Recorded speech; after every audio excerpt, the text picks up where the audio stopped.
Сигурно после 10 години макаторна работа, проектот Академија Пандев мислам дека излезе на виделина, бидејќи да освоиш куп на Македонија и да го освоиш трето место не е баш едноставно. Најстрекно што 70% од нашата екипа се момци од нашата школа. Тоа не прави уште погорди. Одигра една фантастична сезона. Сега не очекува еден надпревар со Зрински. Мислам дека треба си да доживаме, да бидеме горди на ова екипа за ова што го направи и се надеваме на еден добар резултат.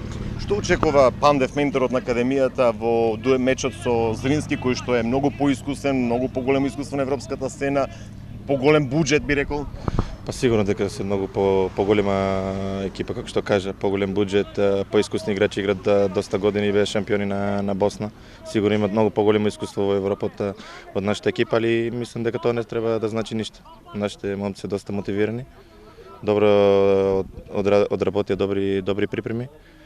Одигра доста пријателски утакмици, не само ова година, и минатите години одигравме доста меѓународни утакмици. Сигурно дека тоа треба да ја даде по сигурност во играта и Па мислам дека се во најдобар ред.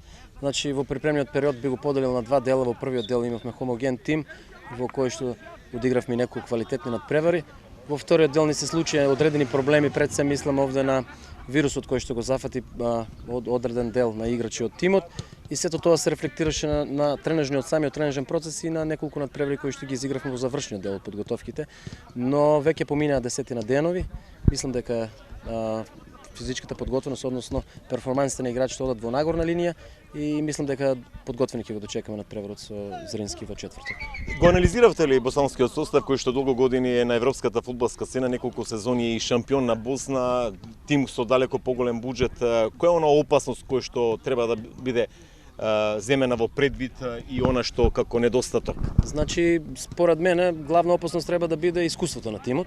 Станува збор за многу искусен тим, физички многу добро подготвен. Имаат нов тренер во името на Вукас, но доста време искусен.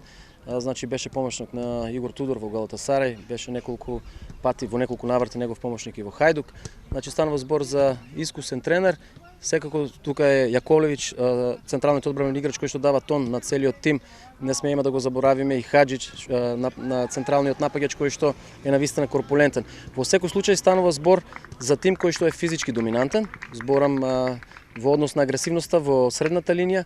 Тим кој што настапува во формација 4-3-2-1, значи многу густа средина, две плетки линии, но исто така е тим кој што знае да излезе и високо на противничката половина. Ги анализиравме, ги гледавме, мислам дека главна опасност за нас ќе биде нивното искуство, но во секој случај јас сум убеден дека овој тим има срце, има карактер и ќе го покаже најдоброто токму на овие два надпревари.